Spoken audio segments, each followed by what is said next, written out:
అందరికి కూడా ప్రభు పేరిట వందనాలు. ప్రార్థన చేసుకొని మనం మెసేజ్లోకి వెళదాం. పరలోకమందున మా తండ్రి, ఇంతవరకు కూడా మీరు తోడుగా ఉండి కాపాడినందుకే మీకే వందనాలు, స్తోత్రాలు ప్రభువా. నాయన, మరి ఈ రోజున వాక్యంలోకి మేము వెళుతూ ఉండగా నీ యొక్క కృప కాపుదల మాకు దయచేయమని, మేము చదివే వాక్యము మాకు అర్థం అవ్వడానికి సహాయం చేయమని నా ప్రభువు, నా రక్షకుడైనటువంటి యేసుక్రీస్తు నామంలో అడిగి వేడుకొనిచున్నాం తండ్రి. Amen, amen. సో గడిచిన మెసేజ్లో మనము మరి నోవా దేవుని నుండి దయ పొందాడు కాబట్టి ఆ కృప ఎందుకు మూలంగా పొందాడు అనే విషయంలో మరి రెండు తరాలు, మరి రెండు జీవన విధానాలు అనేటువంటి మరి మెసేజ్లో మరి కయ్యీని యొక్క మరి తరము, అలాగే మరి షేత్ యొక్క తరము గురించి మనము ధ్యానం చేశాము. మరి కయ్యీను మరి దేవుడు ఇచ్చినా కూడా, మరి దేవుడు వచ్చి మరి తనకి తనున్నటువంటి పరిస్థితుల్లో మరి నీ ఎదుట పాపము పొంచి ఉంది, మరి నిన్ను అది ఓవర్కమ్ చేయడానికి అది వేచి ఉంది, నువ్వు ఏమాత్రం అవకాశము ఇవ్వద్దు అని కయ్యీనికి చెప్పినా కూడా ఏదైతే మరి తన యొక్క ఈగో హర్ట్ అయిందో, మరి ఆ హర్ట్ అయిన ఈగోని సాటిస్ఫై చేసుకోవడానికి మరి తన తమ్ముడిని చంపేయడానికే తను మరి నిర్ణయం తీసుకున్నాడు, దాన్నే ఎంచుకున్నాడు. రైట్, తన ఈగోని దాన్ని సాటిస్ఫై చేసుకోవడమే తను ఎంచుకున్నాడు. అలాగే మరి తన తరంలో వచ్చిన వాళ్ళని చూస్తే మరి చివరికి లామెక్ గురించే ఎక్కువ ఇవ్వబడింది, లెమెక్ గురించి. ఆ లెమెక్ని చూస్తే మరి తను కూడా ఏదైతే మరి ఒక యువకుడు గాయపరిచాడట, మరి ఎందుకు గాయపరిచాడో, మరి వారి మధ్య ఏమేమి జరిగినాయో మనకి బైబిల్లో వివరంగా ఇవ్వబడలేదు. కానీ మరి తను గాయపరిచిన దాన్ని బట్టి మరి తిను కూడా మరి గాయపరచడమో మరి లేకపోతే ఇంకేదైనా చేయడమో కాదు, కానీ మరి తనని చంపేశాడు. మరి అలాగే ఏదైతే కయ్యీనికి మరి ఆల్రెడీ శిక్ష వేసేశారు కాబట్టి దేవుడు, మరి ఆ శిక్షకు పైగా మరి కయ్యీను దేవుడిని అడిగినప్పుడు మరి తనను చంపబడుకోకుండా ఒక గుర్తిచ్చారు. మరి దాన్ని మిస్అండర్స్టాండింగ్ తీసుకుని మరి లెమెక్ కూడా ఏమనుకుంటూ ఉన్నాడు, కయ్యీనికే 7 అంతలు వచ్చిందంటే నాకు 77 అంతలు ప్రొటెక్షన్ ఉంటుందన్నట్టుగా తను దాన్ని తప్పుదోవ పట్టుకునేటువంటి చెడ్డ తరంగా మరి కయ్యీని తరము, మరి కయ్యీని తీసుకున్నటువంటి నిర్ణయము, అలాగే తర్వాత లెమెక్ తీసుకున్నటువంటి నిర్ణయాలని బట్టి వాళ్ళ తరము చెడ్డ తరంగా మిగిలిపోయింది. మరైతే షేతు తరం దగ్గర చూసినట్టయితే మనము షేతు ఎప్పుడైతే మరి తనకి కుమారుడు పుట్టాడో, ఎనోషు పుట్టాడో, మరి దేవుని పేరట ప్రార్థించడం మొదలుపెట్టారు. అంటే అప్పుడు వాళ్ళు గుర్తించారు, అవును దేవుడు మనతో ఉన్నాడు అనే విషయాన్ని గుర్తించి వాళ్ళు చాలా ఆనందంతో మరి దేవునికి ప్రార్థన చేయడము మొదలుపెట్టారు. అంటే వాళ్ళు ఎంచుకున్న దారి దేవుడికి దగ్గరగా ఉందామన్న దారిని ఎంచుకున్నారు తప్ప దూరంగా ఉండడానికి ఎంచుకున్న వాళ్ళు కాదు. అలాగే మరి హనోకు కూడా మరి దేవునితో నడిచినవాడుగా ఉన్నాడు. రైట్. సో మరి ఈ రోజున కూడా ఇదే విషయాలను ఒకసారి మనము తిరిగి జ్ఞాపకం చేసుకుందాం. ఎందుకంటే మరి మన యొక్క ప్రాక్టికల్ లైఫ్లో కనుక మనం చూసినట్టయితే మన జీవితంలో కూడా మరి ఏవైతే నిర్ణయాలు మనం తీసుకుంటున్నామో, ఏవైతే మనం ఎంచుకుంటూ ఉన్నామో, మరి పలానా పరిస్థితుల్లో పలానాది చేద్దాము అని ఏదైతే మనం ఎంచుకుంటున్నామో మరి దానిని బట్టే మరి మన జీవితంలో ఆ దేవునిని సంతోషపెట్టడమా, సంతోషపెట్టకపోవడమా. అలాగే మొదటి నుంచి గమనించినా కూడా మరి ఆ రోజున ఆదాము హవ్వ ముందు ఒక చాయిస్ ఉంది. మరి ఆ చాయిస్ని వాళ్ళు సరైన నిర్ణయం తీసుకోకపోవడం వల్ల మరి ఒక ప్రాబ్లము అక్కడ జరిగింది. రైట్. అలాగే మరి ఏదైతే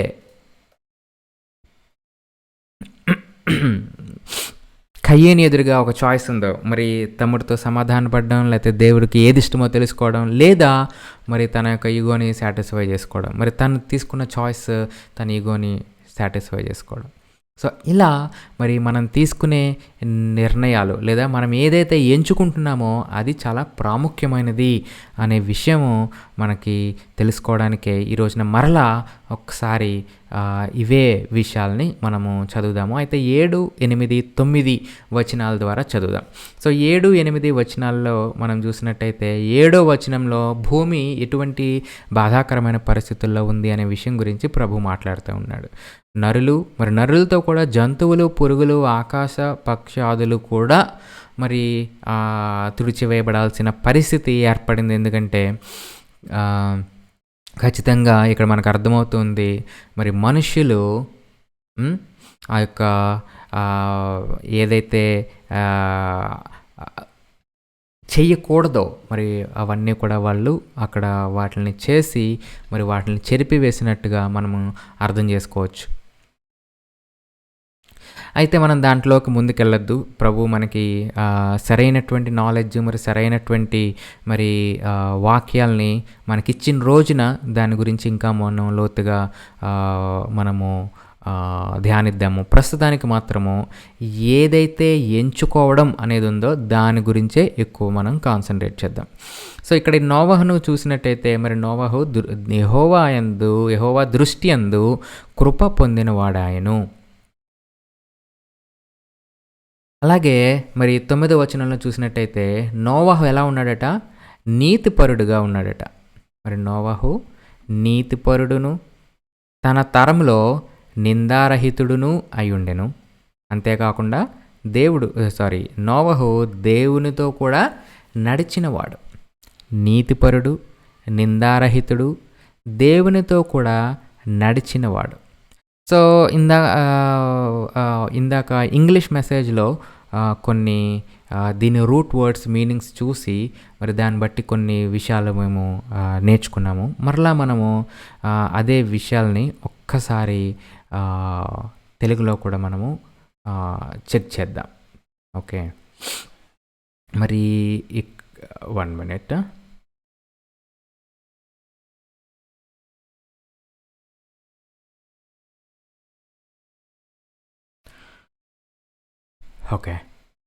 ఓకే. సో ఇక్కడ మనం చూసినట్టయితే జస్ట్ మ్యాన్ అంటే ఏమనున్నది? నోవహు నీతిపరుడు. సో జస్ట్ మ్యాన్ నీతిపరుడు. దాని గురించి కనుక మనం ఒకసారి చెక్ చేసామనుకోండి, ఆ నీతిపరుడు అంటే ఏంటి, అసలు ఏ కాంటెక్స్ట్లో ఇచ్చుండుంటాడు అనేది కనుక ఆలోచిస్తే, నీతిమంతుడు, న్యాయవంతుడు, రైట్? నీతిమంతుడు, న్యాయవంతుడు అంటే నీతికరమైన పనులు, న్యాయవంతమైన పనులు చేసేవాడు. ఎక్కడెక్కడట? ఇన్ గవర్నమెంట్ అంటే గవర్నమెంట్ అనగానే ప్రభుత్వం అనగానే మనకి ఏం గుర్తొస్తుంది? ప్రభుత్వానికి ఒక పరిధి ఉంది, ఒక అధికారం ఉంది. అలాగే మరి ప్రభుత్వము అది బలము కలది, రైట్ కదా? అంటే మరి ఒకవేళ మన జీవితంలో కూడా మనం చూసినట్టయితే ఒక కుటుంబంలో ఇప్పుడు నా కుటుంబం ఉందంటే నా కుటుంబానికి నేను పైన ఉంటాను కాబట్టి ఏదైనా ఒక మరి నిర్ణయాన్ని తీసుకున్నప్పుడు లేకపోతే ఆ అధికారపు పరిధి నా కుటుంబం వరకు ఉంటుంది నాకు. అలాగే ప్రతి ఒక్కళ్ళకి వాళ్ళ కుటుంబంలో కానీ లేదా వాళ్ళ పనిచేసేటువంటి ప్రదేశాల్లో కానీ లేకపోతే అలా ఏదైతే తన యొక్క ఇన్ఫ్లుయెన్స్ పరిధి ఉందో మరి ఆ ఇన్ఫ్లుయెన్స్ పరిధిలో ఏదైతే అధికారం కానీ మరి లేకపోతే ఏదైతే ఆ యొక్క ప్రభావం కానీ ఆ యొక్క మరి ఇన్ఫ్లుయెన్స్ కానీ ఉన్నటువంటి ప్రదేశంలో నీతిగా న్యాయవంతంగా ఉండటం.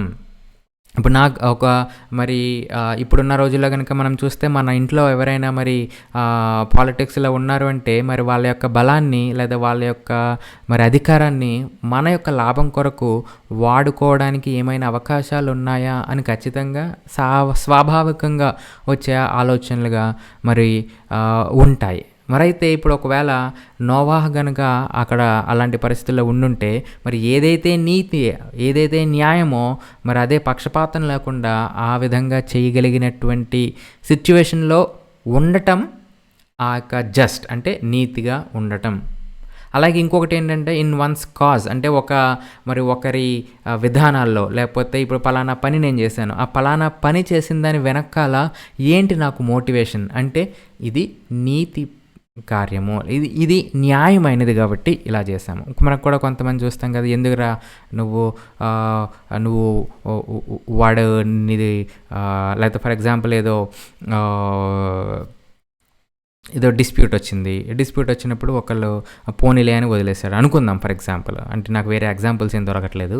సో ఒకవేళ అలా అనుకుందాం అనుకోండి. అప్పుడు ఎందుకురా వాడు నిన్ను అంతలాగా ఇబ్బంది పెట్టినప్పుడు నువ్వు అలా వదిలేసావు అంటే, పోనీలేరా దేవుడే వాడు చూస్తాడే, ఏమైనా నాకు న్యాయం అని అనిపించింది వదిలేయడం, అందుకనే నేను వదిలేశాను అన్నాడు అనుకోండి. అంటే తన మోటివేషన్ ఏంటి?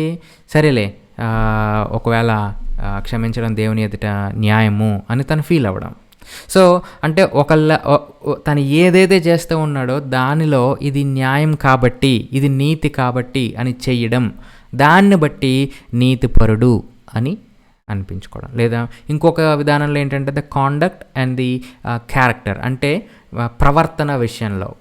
ప్రవర్తన అంటే అది ఇంకొకళ్ళు అబ్జర్వ్ చేసేది. అంటే మనం ఒకరితో మాట్లాడే విధానం కానీ, ఒకరితో వ్యవహరించే విధానం కానీ, మనకు కోపం వచ్చినప్పుడు, ఆనందం వచ్చినప్పుడు, ఇలా రకరకాల పర్ముటేషన్స్ అండ్ కాంబినేషన్స్లో మనము వ్యవహరించే తీరు, చూపించే విధానాన్ని బట్టి మన యొక్క వ్యక్తిత్వము లేదా స్వభావము అనేది ఏదైతే ఉందో మరి అది ఇతరులకి నీతిమంతంగా, న్యాయంగా కనబడుతూ ఉంటే మరి అది నీతిపరుడు అనిపించుకోవడం.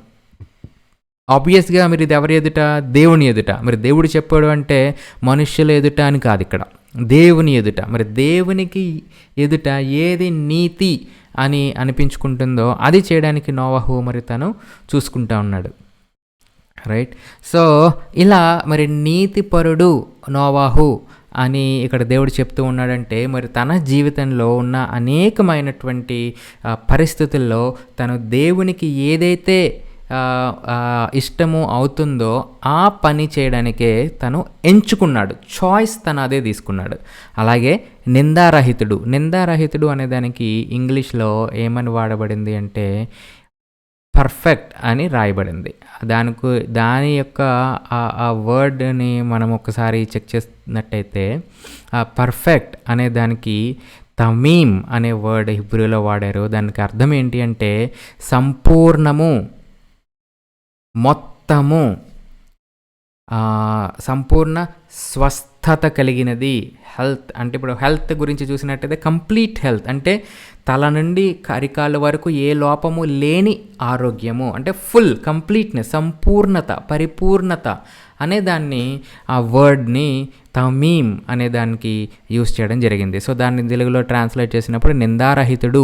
అంటే నిందారహితుడు అంటే ఒక్క నింద కూడా లేదు అంటే సంపూర్ణంగా ఉన్నట్టే కదా. సో అలాగా నిందారహితుడు అని తెలుగులో ట్రాన్స్లేట్ చేయబడింది. అయితే ఇక్కడ మరి తన ముందుగా నీతిపరుడుగా ఉన్నాడు. నీతిపరుడుగా ఉండడానికి ఏం చేయాల్సి వచ్చింది అంటే తనకి ఏదైతే పరిస్థితులు ఉన్నాయో, తన అధికారము కలిగినటువంటి పరిస్థితుల్లో కానీ, మరి తన యొక్క స్వభావాన్ని కనపరిచే పరిస్థితుల్లో కానీ, మరి తన యొక్క చేసే పనికి మోటివేషన్ కూడా మరి తను దేవుని ఎదుట నీతి అయినది, న్యాయమైనది చేయడానికి ఏదైతే సిద్ధపడ్డాడో మరి ఆ విషయాలన్నిటిలోనూ కూడా సంపూర్ణముగా, అంటే ఏ విషయాన్ని విడిచిపెట్టకుండా మరి ఆయన నీతిపరుడుగా ఉండడానికి మరి తను చూసుకున్నట్టుగా మనము అర్థం చేసుకోవచ్చు. సో మరి నూతన నిబంధనలో కూడా మనం ఏం చదువుతాము? మన ప్రభు అయినటువంటి యేసుక్రీస్తు మరి తన ఎదుట మనల్ని నిందారహితులుగాను, మచ్చ, కళంకము ఏదిని కూడా లేకుండా నిలవబెట్టవలెనని అని మనం చదువుతాము. అంటే సంపూర్ణతలో, క్రీస్తు యొక్క సంపూర్ణతలోనికి మనము మార్చబడుతున్నాము అని మనం చదువుతూ ఉన్నాం. అంటే ఆ కంప్లీట్నెస్ ఆ దేవునిని సంతోషపెట్టే విషయంలో ఈ ఫలానా దాంట్లో సంతోషపెడతా ఉన్నాడు, లేకపోతే ఫలానా కార్యక్రమంలోనే సంతోషపెడతా ఉన్నాడు, అలా కాకుండా తన యొక్క ప్రతి పరిస్థితిలోనూ ఏ విషయాన్ని వదిలిపెట్టకుండా మరి దేవుని చిత్తానుసారంగా మరి ఉండడానికి, లేదా దేవుని ఎదుట ఏదైతే నీతి అయినదో, న్యాయమైనదో అది జరిగించడానికి పాటుపడడమే ఈ సంపూర్ణుడై ఉండుట, పరిపూర్ణుడై ఉండుట, నీతిపరుడుగా ఉండుట, పరిపూర్ణుడిగా ఉండుట. మరి ఇలా ఎలా ఉండగలిగాడు మరి నోవహు అని ఆలోచించినట్టయితే, నోవహు కూడా దేవునితో నడిచినవాడు. హనోకు వలె నోవహు కూడా దేవునితో నడిచినవాడు. సో దేవునితో నడవటము అంటే ఏంటి? ఇద్దరు మరి మరి కొత్త పరిచయం లేని వ్యక్తులు కలిసి నడవలేరు. చాలా ఇబ్బందిగా ఉంటది. ఏంటి ఇది ఎలాంటి వాడో, ఇప్పుడు ఇక్కడ ఎలాగా, ఇయన్నీ అనేకమైనటువంటి భయాలు ఇలాంటియన్నీ ఉంటాయి. అదే మరి మన స్నేహితుతో మనం కలిసి నడుచుకుంటూ వెళ్ళినప్పుడు ఏం చెప్తాము? అనేకమైన విషయాలు మాట్లాడుకుంటాం కదా! అనేకమైనటువంటి విషయాల్లో చర్చ అసలు మనం నడుచుకుంటా వెళ్ళామన్న సంగతే మనకి ఎంతసేపు నడిచామో కూడా మనకే తెలీదు. సో, ఈ నడవటము అనేది సహవాసాన్నే సూచిస్తుంది. రైట్. సో, మరి దేవుడు కూడా ఆదాము హవ్వలతో మరి ఆ యొక్క సాయంకాలపు చల్లని పూటన నడిచినట్టుగా మనం చూస్తూ ఉన్నాము. వాళ్ళు దాక్కున్నప్పుడు కూడా దేవుడు నడుచుకుంటూ వచ్చినట్టుగా మనం అక్కడ చూస్తూ ఉన్నాం. సో, అది లిటరల్గా అక్కడ నడవడం అనేది చూపించినా కూడా మరి యాక్చువల్గా అక్కడ మరి దేవుడు వారితో కలిగి ఉంటున్నది సహవాసము, వారితో కోరుకున్నది సహవాసము. మరి ఎప్పుడైతే ఏదైనా నుండి తరిమి వేయబడ్డారో మరి వాళ్ళు కోల్పోయింది కూడా దేవుని యొక్క సహవాసమే. సో, మరి ఎప్పుడైతే హనోకు మరి దేవునితో నడవడం మొదలుపెట్టాడో మరి అప్పుడు హనోకు పొందింది దేవునితో సహవాసము. సో, మరి అప్పుడు హనోకు దేవుని దగ్గరుండే అనేకమైనటువంటి విషయాలు మరి తను విని ఉంటాడు. అలాగే హనోకు కూడా దేవునితో అనేకమైన విషయాలు మరి పంచుకుని ఉంటాడు. అలాగే నోవహు కూడా మరి దేవునితో నడుస్తూ ఉన్నాడు. మరి తాను ఉన్నటువంటి తరము చెడ్డ తరం కాబట్టి అనేకమైనటువంటి విషయాలు దేవునితో మరి విన్నవించుకుని ఉంటాడు. మరి నోవహుతో దేవుడు కూడా అనేకమైనటువంటి విషయాలు చెప్పి ఉంటాడు. సో, దానిని బట్టి దేవుని గూర్చినటువంటి యొక్క మరి నాలెడ్జ్ నోవహుకి దేవుని ద్వారా, ఆ సహవాసము ద్వారా ఇవ్వబడింది.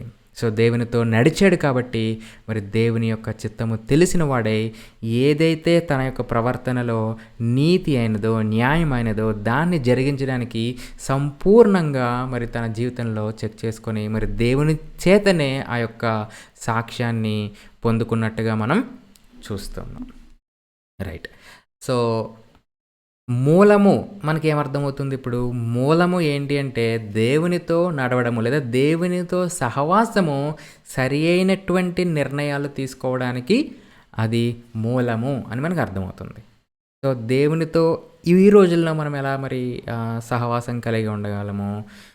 ఈ రోజులో అయితే మనకి ఎలా అంటే దేవుని వాక్యాన్ని ధ్యానించడం ద్వారా ఆ యొక్క వాక్యము మొదట మనకి జ్ఞాపకం ఉంటుంది. ఆ తర్వాత మనం ప్రభువుని అంగీకరించిన తర్వాత ఆ పరిశుద్ధాత్మ దేవుడు మనలో ఉంటూ ఉన్నాడు కాబట్టి ఆయన ఏదైతే వాక్యాలని మనము చదువుతూ ఉన్నామో, ఏదైతే వాక్యాలను మనం ధ్యానం చేస్తూ ఉన్నామో దాని ద్వారా దేవుని చిత్తము యొక్క లోతులు మనకి తెలిసేలాగా ఆయన మనకి హెల్ప్ చేస్తారు.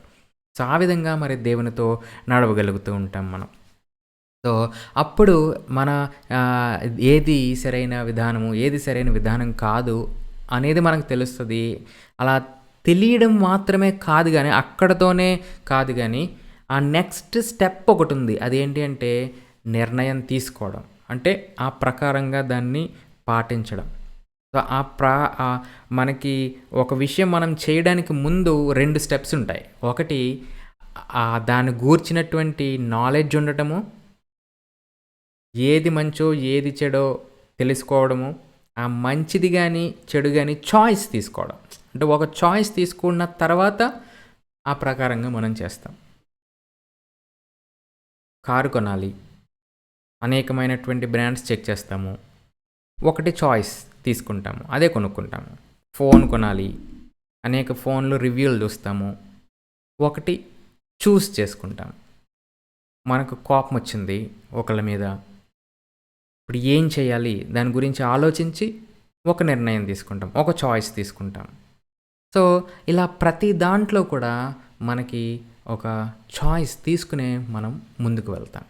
ఆ తీసుకునే చాయిసెస్ అన్నీ కూడా ఏదైతే మనము ఇన్ఫ్లుయెన్స్ అయి ఉన్నామో దాని మీదే ఆధారపడి ఉంటాయి మనం తీసుకునే చాయిసెస్.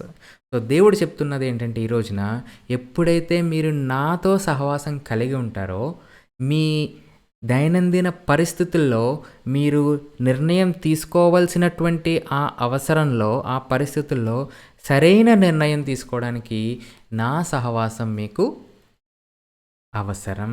అప్పుడే నీతిమంతమైన, న్యాయవంతమైన నిర్ణయాలు మీరు తీసుకొని ముందుకు వెళ్ళగలుగుతారు. నిందారహితులుగా ముందుకు వెళ్ళగలుగుతారని ప్రభు చెప్తూ ఉన్నాడు. రైట్.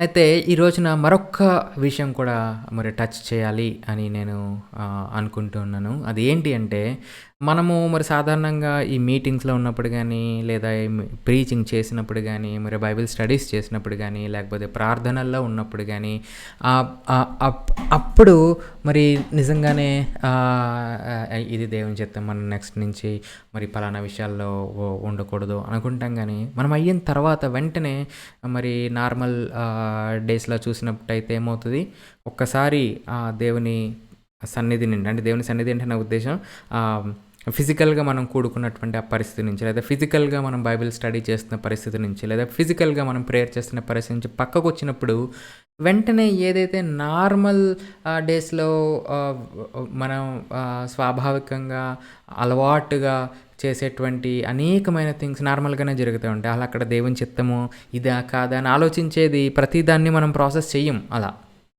అలా ఎందుకు జరుగుతుంది? అలా ఎందుకు జరుగుతుందో అనే దాని మీద మరి అనలైజ్ చేసినప్పుడు నాకు అర్థమైంది ఏంటి అంటే, మరి నేను సాఫ్ట్‌వేర్ ఇంజినీర్‌ని కాబట్టి, సో, రీసెంట్‌గా మరి కొన్ని ప్రాజెక్ట్స్‌లో ఈ ఆర్టిఫిషియల్ ఇంటెలిజెన్స్‌కి సంబంధించినటువంటి ఈ కొన్ని ప్రోగ్రామ్స్‌ని చేయవలసిన అవసరము, వాటి గురించి తెలుసుకోవాల్సిన అవసరము వచ్చినప్పుడు, మరి నేను గమనించింది ఏంటి అంటే, ఆహ్, మీ అందరికీ కూడా ఈ గూగుల్ అసిస్టెంట్ గానీ, మరి అలాగే యాపిల్ ఐఫోన్స్ వాళ్ళ వాడికి మరి సిరి గానీ ఖచ్చితంగా తెలుస్తది. దాంతో మరి చాలా సార్లు ఆడుకునే ఉంటారు. మీరు దాన్ని హే గూగుల్ అని గాని, లేదా హాయ్ సిరి అని గాని మీరు పిలిచిన తర్వాత మీరేమైనా అడిగారనుకోండి, మీరు టెల్ మీ ఎ జోక్ అన్నారనుకో, లేకపోతే how to go how much distance is there between 2 cities అని చెప్పి మీరు అడిగారనుకో, అప్పుడు మీకది ఎలా చెప్తుంది యాక్చువల్లీ అనేది మీరు అర్థం చేసుకుంటే, ఇప్పుడు మీరు మాట్లాడే విషయం ఏదైతే ఉందో, మాట్లాడే సెంటెన్స్ ఉంది గదా!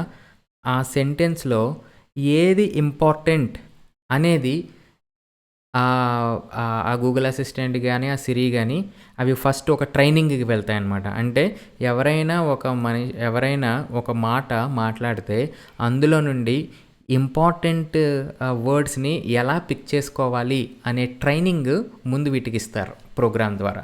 అప్పుడు ఏం మాట్లాడినా కూడా అందులో వాళ్ళు ఈ మాట్లాడిన సెంటెన్స్‌లో ఈ పలానా వర్డ్ ఇంపార్టెంట్, పలానా వర్డ్ ఇంపార్టెంట్. ఈ పలానా వర్డ్ దీనికోసం వాళ్ళు అడిగారు. సో, ఇది ఈ ఈ విషయం వాళ్ళకి చెప్పాలి అన్నట్టుగా వాళ్ళు అది ఏదైతే మీరు అడిగారో దాన్ని బట్టి చెప్తది. అండ్ ఫర్ ఎగ్జాంపుల్ మనం చూసామనుకో, when is the flight to Delhi అన్నామనుకోండి, వెంటనే అదేం చేస్తది, ఓహో! వీడు ఢిల్లీకి ఫ్లైట్ ఎప్పుడు అని అడుగుతూ ఉన్నాడంటే, వీడి లొకేషన్ ఇది కాబట్టి ఇక్కడి నుండి వెళ్ళడానికే అడుగుతూ ఉన్నాడు అని అర్థం చేసుకుంటదది. మీరు మాట్లాడిన దాంట్లో ఢిల్లీ అనుంది. అలాగే మీరు మాట్లాడిన దాంట్లో ఫ్లైట్ అనుంది. సో, మీరు మాట్లాడిన మాటలో ఈ ఢిల్లీ అనేది, ఫ్లైట్ అనేది ఇంపార్టెంట్ వర్డ్స్ అని అది అర్థం చేసుకున్న, అంటే ఏదైతే మోడల్ ట్రైన్ చేసి పెట్టారో అందులో, దాన్ని బట్టి దానికి ఆ రెండిటినే పిక్ చేసుకొని ముందుగా రాసిన ప్రోగ్రామ్ ప్రకారంగా అదేం చేస్తదంటే మీకు ఫ్లైట్ ఇన్ఫర్మేషన్‌ని ఇస్తది. అలాగే మన మైండ్ కూడా ఇది ఎలా తయారు చేశారు ఈ ప్రోగ్రాము? మన మైండ్ ఎలా అయితే అర్థం చేసుకుంటదో దానిని అనలైజ్ చేసి దాని ప్రకారంగానే ఈ ఆర్టిఫిషియల్ ఇంటెలిజెన్స్ అనే దాన్ని తయారు చేశారు. అంతే తప్ప అదేదో అంటే వేరేది అంటే నా ఉద్దేశ్యం, మన మైండ్ ఎలా అయితే ప్రాసెస్ చేస్తదో దాని ప్రకారంగా తీసుకురావడానికి చేసిన ప్రోగ్రామ్సే అవి. సో, ఇప్పుడు మన మైండ్ ఎలా అర్థం చేసుకుంటున్నట్టు, మనం ఏదైనా ఒకటి చూస్తున్నాము అంటే, ఏదైనా ఒకటి వింటున్నాము అంటే, అందులో ఏదైతే మనకు అవసరమో ఆ విషయాలనే మనం తీసుకుంటున్నాము. ఆ విషయాలనే మనం తీసుకుంటాము. ఎందుకు తీసుకుంటాము? అవి తీసుకుని దాంతోటి అంతకుముందు మనం ఏవైతే ప్రాసెస్‌లు చేసుకున్నామో అవి మనం చేస్తాం. అంటే ఫర్ ఎగ్జాంపుల్ నేనిలా బయటికెళ్తా ఉన్నాను. ఓకే. బయటికి వెళ్తా ఉంటే పెద్ద హోర్డింగ్ ఉన్నది. పెద్ద హోర్డింగ్ మీద maybe for example iPhone 13 advertisement ఉంది అనుకుందాం ఫర్ ఎగ్జాంపుల్. నేను బయటికెళ్తా ఉన్నాను. ఇలా చూసాను. అది ఈవెన్ 1 సెకండ్ కూడా కాలేదు. 1 సెకండ్ అవ్వకపోయినా కూడా అక్కడ వెంటనే ఆ ఇమేజ్‌లో నా బ్రెయిన్ ఏం పట్టుకుంటది ఫస్టు? ఆ ఐఫోన్ 13 పట్టుకుంటది.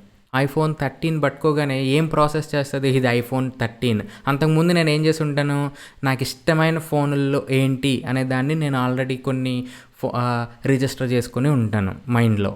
ఇది ఉంటే బాగుండు, అది ఉంటే బాగుండు, అది చాలా బాగుంది అనుకున్నట్టు. ఎప్పుడైతే ఐఫోన్ అనగానే నా మైండ్ ఏం చేస్తుంది, ఓ సన్నీకి ఇది చాలా ఇష్టం అని చెప్పి వెంటనే ఆ ఐఫోన్ 13 గురించి ఇంకా అనాలిసిస్ చెయ్యి ఇంటికి వెళ్ళాక. లేకపోతే నువ్వు ఒకవేళ ఖాళీ ఉంటే వెంటనే ఫోన్ తీసి అమెజాన్లో ఒకసారి రివ్యూస్ సెర్చ్ చేయి, ఏమైనా ఆఫర్స్ ఉన్నాయి. సో అంటే అవన్నీ ఎక్కడి నుంచి వచ్చింది, ముందుగా ఒకటి నేను చూశాను, అంటే అక్కడ సెంటెన్స్ వచ్చినట్టుగా ఇక్కడికి ఇమేజ్ వచ్చింది, ఆ ఇమేజ్లోంచి ఇంపార్టెంట్ అనిపించింది తీసుకున్నాను. దాని ప్రకారంగా ముందుగా నేను ఏవైతే అనుకున్నానో వాటిల్లోంచే ఒక దాన్ని తీసుకున్నాను. నేను ఒక ఊరు వెళ్ళాను, మరి పాతూరు లేకపోతే అంతకుముందు నేను ఉన్న ఊరు వెళ్ళాను, గబుక్కున ఒక మనిషిని చూశాను.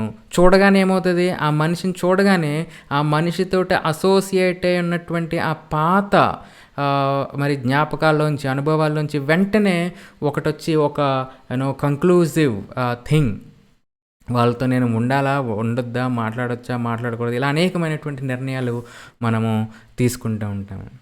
సో ఇప్పుడు ఇవన్నీ నీతిమంతంగా మార్చుకోవాలి అంటే ఏంటి, ఏదైతే ప్రాసెసింగ్ ఉందో ఆ ప్రాసెసింగ్ని మార్చాలి. ఏవైతే మనం చూస్తున్నామో అందులో నుండి మనం ఇది ఇంపార్టెంట్ అని ఏం తీసుకుంటున్నామో అవి మార్చాలి అంటే దేవునితో సహవాసము కలిగి ఉండాలి. అవి మార్చే ప్రక్రియ కూడా చాలా కష్టముగా ఉంటుంది, ఎందుకంటే అలవాట్లను మార్చుకోవడం చాలా కష్టం కాబట్టి. సో అది కూడా ఎందుకు కష్టము అంటే, ఆల్రెడీ ఈ ప్రోగ్రాంలు రాయబడిపోయి ఉన్నాయి కాబట్టి, మనమేమి కంప్యూటర్ కాదు కాబట్టి ఒక ప్రోగ్రామ్ని రిమూవ్ చేసేసి ఇంకో ప్రోగ్రామ్ని లోడ్ చేయడానికి మనమేమి కంప్యూటర్లం కాదు కాబట్టి, ఆ ఓవర్ రైట్ చేయడానికి ఇలా ట్రైనింగ్ చేయడమే ఒక వే. అంటే మళ్ళా రీప్రోగ్రామింగ్ చేయాలి అంటే మళ్ళా అదే ఐఫోన్ నేను చూసినప్పుడు నేను ఆలోచించే విధానం మార్చుకోవాలి. అప్పుడు మరలా అది నేను అలాగా దాన్ని మరలా ట్రైన్ చేసినప్పుడు, అది కూడా ఇంకొక సీక్రెట్ ఉంది. మరి ఇదే ప్రోగ్రాంలో ఇది మరి నేను ప్రోగ్రామింగ్ గురించి చెప్తున్నాను కాబట్టి మీకు అనేక మందికి తెలియకపోవచ్చు, కానీ బట్ ఇది తర్వాత మీరు మీ పిల్లలు కానీ లేకపోతే మీ బంధువుల్లో కానీ ఎవరైనా ఉన్నప్పుడు వాళ్ళ దగ్గర నుంచి చూస్తే మీకు తెలుస్తుంది. మనం ఇప్పుడు మనకి ఇందాక గూగుల్ అసిస్టెంట్, అలాగే ఐఫోన్లో ఈ సిరి అని చెప్పాను కదా, అవి ఏదైతే మనం మాట్లాడినప్పుడు సరిగ్గా దాన్ని అర్థం చేసుకుని అందులో నుంచి అది ఎక్స్ట్రాక్ట్ చేయాలి కదా సరైన విధానం. అంటే లొకేషన్ అయితే లొకేషను, మరి డెస్టినేషన్ అయితే డెస్టినేషను, ఆ వర్డ్ని ఆ మోడల్ తయారు చేసినప్పుడు వాళ్ళు ఒక్కసారి 2 సార్లు ఆ సెంటెన్సులు పెట్టరు, 100ల కొద్దీ సెంటెన్సులు అలాంటివి దానికి ఇన్పుట్ కింద ఇచ్చి దాని నుంచి ట్రై చేస్తారు. అప్పుడు అది మోడల్ పర్ఫెక్షన్ అవుతూ ఉంటుంది. అంటే ఎంత ఇన్పుట్ దానికి ఇస్తే అంత పర్ఫెక్ట్గా అది రికగ్నైజ్ చేస్తుంది. మన మైండ్ కూడా అంతే. ఎంత ఎక్కువ మరి మనం ఇన్పుట్ ఇస్తే, ఎంత ఎక్కువ మరి మనము మరి ట్రైనింగ్ ఇస్తే అంత త్వరగా అది పికప్ అవుతుంది. అందుకనే మనకి చిన్నప్పుడు కూడా చదువుకునేటప్పుడు ఏమని చెప్తారు, అభ్యాసము కూసు విద్య అని ఎందుకు చెప్తారంటే ప్రాక్టీస్ మేక్స్ పర్ఫెక్ట్. ఎందుకంటే అది ప్రాక్టీస్ చేస్తూ ఉన్నప్పుడు మన మైండ్ డిజైన్ చేయబడింది అలా కాబట్టి, దేవుడు అలాగే దాన్ని డిజైన్ చేశారు కాబట్టి, మనం ఎప్పుడైతే ప్రాక్టీస్ చేస్తామో, ఎప్పుడైతే విన్న వాక్యం ప్రకారంగా జీవించడానికి మనం ప్రయత్నిస్తామో, పడినా కూడా మరలా ప్రయత్నించడం. సో ఈ విషయం కనుక మనకు అర్థమైతే, దేవుని వాక్యం విని మరి ఫెయిల్ అయిన తర్వాత గిల్టీలోకి వెళ్ళిపోకోకుండా, ఈసారి ఇది తప్పింది, మళ్ళా ట్రైన్ చేస్తాను అని మరలా లేచి, అలాగే నీతిమంతుడు 7 మార్లు పడినను తిరిగి లేచును అనే మాట ఎప్పుడు అవుతుంది అంటే, నీకు దేవునికి ఉన్న సంబంధాన్ని నువ్వు ఎరిగి, ఇదిగో నువ్వు అది ప్రాక్టీస్ చెయ్యాలి అనే విషయాన్ని నువ్వు ఎప్పుడైతే జ్ఞాపకం పెట్టుకుంటావో, అప్పుడు నువ్వు ఆ పాపపు ప్రభావంలో పడిన తర్వాత గిల్ట్ కాకోకుండా మరలా లేవాలి, మరలా ట్రైన్ చేయాలి నా యొక్క మైండ్ని అనే కసితోటి మరలా మనము ప్రయత్నిస్తాము. అలా ప్రయత్నించడమే దేవునికి కావాలి. అసలు అలా ప్రయత్నించడం మొదలుపెట్టినప్పుడు ఖచ్చితంగా మరి దేవుని యొక్క మరి దాన్ని ఏమంటాము, ఆ చిత్తాన్ని ప్రకారంగా చేసేవాళ్ళుగా మన తరంలో మరి నోవహు వలె నీతిపరులుగా, నిందారహితులుగా ఉండే అవకాశము మనకి ఉంటుంది. సో, మరి ఈ ఈ ఈ రోజున నోవహు నీతిమంతుడిగా ఉండడానికి, నిందారహితుడిగా ఉండడానికి, దేవునితో నడవడము ఒక కారణము అనే దాన్ని మనము తెలుసుకున్నాము. లేదా అదే మూల కారణం అని మనం తెలుసుకున్నాము. మరి ఆ ప్రకారంగానే దేవుని యొక్క దయ, కృప మరి తన యొక్క పరిస్థితుల్లో తను పొందినట్టుగా మనం తెలుసుకున్నాం. అంతేకాకుండా మరి మనం స్వాభావికంగా మన యొక్క మైండ్ డిజైన్ చేయబడినటువంటి ఆ విధానం ద్వారా మనము మరి దేవుని మాటలు విన్నప్పుడు ఉన్నటువంటి ఆ ఎమోషనల్ కనెక్ట్ కొంతసేపటి తర్వాత ఉండకపోవడానికి కారణం ఏంటి, అది రావాలి అంటే మనం ఏం చేయాలి అనే విషయాలను కూడా ఒకసారి మనం టచ్ చేసాం. సో, మరి దేవుడు మనమందరం కూడా ఏవైతే విన్నామో మరి ఆ ప్రకారంగా చేయడానికి, ఆ ప్రాక్టీస్ చేయడానికి, మరి అభ్యసించడానికి మరి కావలసినటువంటి కృప మరి అందరికీ కూడా దయచేయనుగాక. మరి మనందరం కళ్ళు మూసుకుందాము, ప్రార్థన చేసుకుందాం. పరలోకమందున మా తండ్రి, ఇంతవరకు మీరు తోడుగా ఉండి కాపాడినందుకే మీకే వందనాలు, స్తోత్రాలు ప్రభువా. మరి ఈ రోజున మాకు దయచేసినటువంటి మాటలను బట్టి నీకే వందనాలు, స్తోత్రాలు ప్రభువా. మరి అనేకమైనటువంటి మాటలు మేము మాట్లాడుకున్నాం ప్రభువా. ఇదిగో మరి నీ ఎదుట మరి నీతిమంతుడిగాను, నిందారహితుడిగాను మరి నడవడానికి నీతో సహవాసము అనేది మరి ఎంత ప్రాముఖ్యమో, అంతేకాకుండా నీతో సహవాసములో మరి మేము నీ ఇష్టమైనది ఏది అనేది మేము తెలుసుకుంటామో, మరి అయితే తర్వాత మరి నీ ఇష్ట ప్రకారముగా చేసే చాయిస్ మరి మా ఎదుట ఉన్నప్పుడు మరి దాన్ని చెయ్యగలగడానికి మరి మా మైండ్ ఏదైతే ట్యూన్ అయిపోయి ఉన్నదో మరి అది ఏ విధంగా ప్రభావితం చూపిస్తుంది అనే విషయాలను కూడా మేము మరి టచ్ చేస్తాము ప్రభువా. మరి ఈ విషయాలన్నింటిలోనూ మాకు తోడుగా ఉండండి, మరి కృప చూపించండి.